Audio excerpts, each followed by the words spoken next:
یوار ورځ چې پریزاد په خپله استانه کې ناست و نو د کلي یوه استاذه بیبي راغله. خپله کیسه یې ورته وویله او ورته یې وویل: بابا، زه د خپلې لور ببلي د لاسه ډېره پریشانه یم. خدای راته یوه لور راکړې ده، خو زما د زوی ارمان و، نو د هغې ارمان د پوره کولو دپاره به ما ببلي ته په ماشوموالي کې د هلکانو جامې اچولې. اوس هغه ځوانه ده، خو ناسته ولاړه هلکانو سره ده او ځان هلک ګڼي. زه او زما خاوند غواړو چې واده یې وکړو، خو هغه نه مني. پریزاد په غور سره اورېدل، په زړه کې یې ورسره مینه پیدا شوه. دا اول ځل و چې د یوې ځوانې جینۍ کیسه ورته راوړل شوې وه. هغه استازي بیبي ته وویل: بیبي، چې تاسو هیڅ غم ونه کړئ، زه به هر څه سم کړم. تاسو بس صرف ماله د هغې د موبایل نمبر راکړئ، زه به ورله په موبایل باندې عمل وکړم او د جمعې په ورځ زما ستانې ته راولئ. استازي بیبي ورته د ببلي نمبر ورکړو او لاړه. د شپې پریزاد د انګلیش فلمونه کتل او ببلي ته یې میسجونه وکړل. سلام ببلي. څوک یې؟ ببلي جی، زه پریزاد بابا یم. نن ستا مور زما ستانې ته راغلې وه، ستا په وجه باندې ډېره زیاته پریشانه وه. دا راته ووایه چې دا ته واده ولې نه کوې؟ او بابا، اول دا چې زه ببلي جینه ببلي بدماش یم، او دویم دا چې ستا ولې زما د واده دومره ارمان دی. ببلي بدماشي، والله چې د کله نه مې ستا په باره کې اورېدلې دي، نو ډېره زیاته مینه مې تا سره را پیدا شوې ده او ډېره زیاته رښتینې مینه تا سره کومه. ببلي جي، زه تا ته منت کومه، ما سره واده وکړه. ببلي چې میسج وکته نو وشرمېده، په کټ کې سملاسته او موبایل یې په زړه کېښودو. پریزاد ډېر میسجونه وکړل او مسکالونه یې هم ورکړل، خو هیڅ جواب ورته میلاو نشو. د جمعې دروازې انتظار یې شروع کړو. بل طرف ته چې ببلي ته مور ویل چې د جمعې پر ورځ به د پریزاد بابا لیدول ځو، نو هغه هم خوشحاله شوه. د هغې هم پریزاد سره مینه پیدا شوې وه. دا اول ځل و چې چا ورته د واده آفر ورکړی و. د جمعې پر ورځ یې ښکلې جامې واچولې او ځان یې سینګار کړو. مور یې چې هغه ولیده چې ښکلې جامې یې اچولې دي او ځان یې تیار کړی دی، نو پریزاد ته یې دعاګانې شروع کړې. پریزاد هم پیر انډلولي کریم په مخ لګولی و، ښه تیار شوی و او په استانه کې ناست و. کله چې استاذه بیبي او ببلي راغلې، نو د ببلي په لیدو سره د پریزاد زړه په درزېدو شو. استاذي بیبي ورته وویل: ببلي، دا بابا پریزاد دی، سلام ورته وکړه. د پریزاد په لیدو سره د ببلي سترګې وغړېدې او پکې اور بل شو.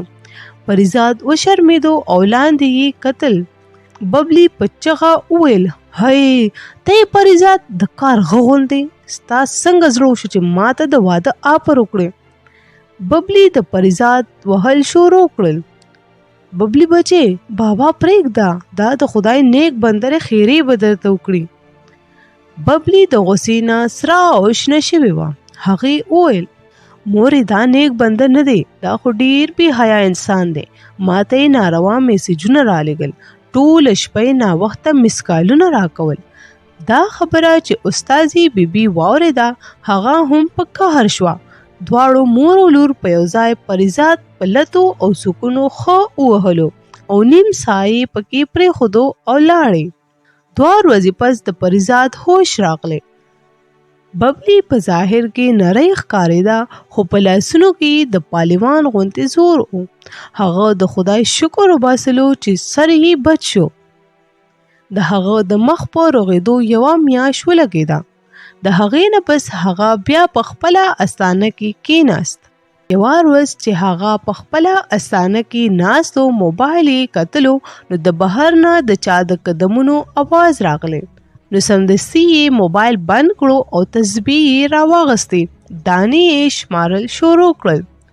چې دروازه کولاو شوه، نو یوه ښځه او یوه جینۍ دننه راغلې. دواړه د یوې پلې نه زیاتې ښکلې وې. پریزاد په تیز اواز سبحان الله، ماشاءالله ویل شروع کړل. ښځه ورته نږدې کېناستله او جینۍ یې هم د ځان خوا کې کېنوله. ښځې پریزاد ته په ژړا وویل بابا دا زما لور لبنا ده په دې یو پیری راغلی دی چې واده یې نه پرېږدي زموږ مدد وکړئ پریزاد منترونه ویل او د لبنا نه یې تپوس وکړو څوک یې ته او ته دا جنۍ ولې نه پرېږدې په کور کې مور او خور نه لرې چې دا جنۍ نه پرېږدې او تنګی یې لبنا د پریزاد طرف ته سترګې واړولې او په یو مضبوط اواز کې وویل زه د دې جنۍ عاشق یم زه د دې په ښکلا باندې مړ یم زه د دې د سرو ویښتانو بندیوان یم دا جنۍ صرف او صرف زما ده دا د بل هیڅ چا نشي کېدی او نه زه دا بل چا ته پرېږدمه دا به صرف زما وي زما که مینه دې رښتیا وې نو تا به تر اوسه پورې دا په عزت باندې واده کړی وه په داسې طریقو باندې وخت تېرول د شریفو پیریانو کار نه دی ته چې په دې باندې دومره مینې نو واده یې کا پریزاد وروره تا مې سترګې پرانستې اوس به زه په عزت سره دې سره نکاح وکړم او په خپل نکاح کې به یې کړم او له ځان سره به یې کویکاب ته غر ته بوځم زما مور او پلار خو به دا په اسانۍ باندې نه برداشت کوي خو زه به څه محنت مزدوري شروع کړم او دا به په خپل محنت باندې ساتم پریزاد ورته 50 روپۍ ورکړې او وی ویل زه خدا زه به اوس تا نکاح وکړم خو ته لاړ شه دا پیسې واخله او د بازار نه کجوري راوړه پیری د لبنا نه جدا شو پیسې یې واغستې او په خوشحالۍ بازار ته روان شو لبنا بېهوشه په ځمکه وغورځېده پریزاد د ویښتو ماشین را واغست او منترونه یې وویل او د لبنا ویښته یې کټ کړل مور یې حیرانه پریشانه ولاړه وه او ټول حالات یې کتل د هغې په پریزاد باور و چې کم کار هغه کوي هغې کې به زموږ خیر وي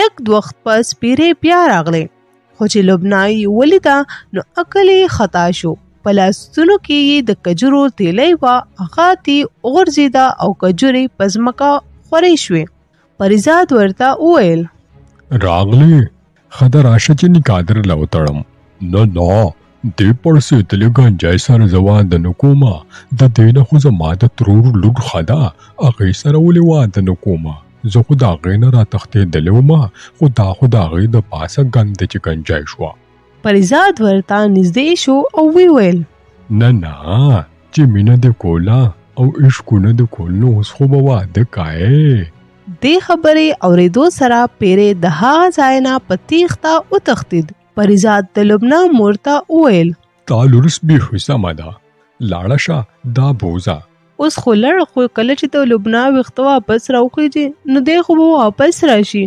تاسو بېغمه اوسئ په دې ماشین باندې ما منتر ویلی و اوس به ستا د لور په دې سر باندې چرې هم ویښ نه راخیږي او پیری خو پرېږده انسان به هم دې ته نه ګوري اوس به زما لور سره څوک واده کوي بابا ته ورسره واده وکړه پریزاد چې دا واورېدل نو وشرمېد او سوچ یې وکړو او ویې ویل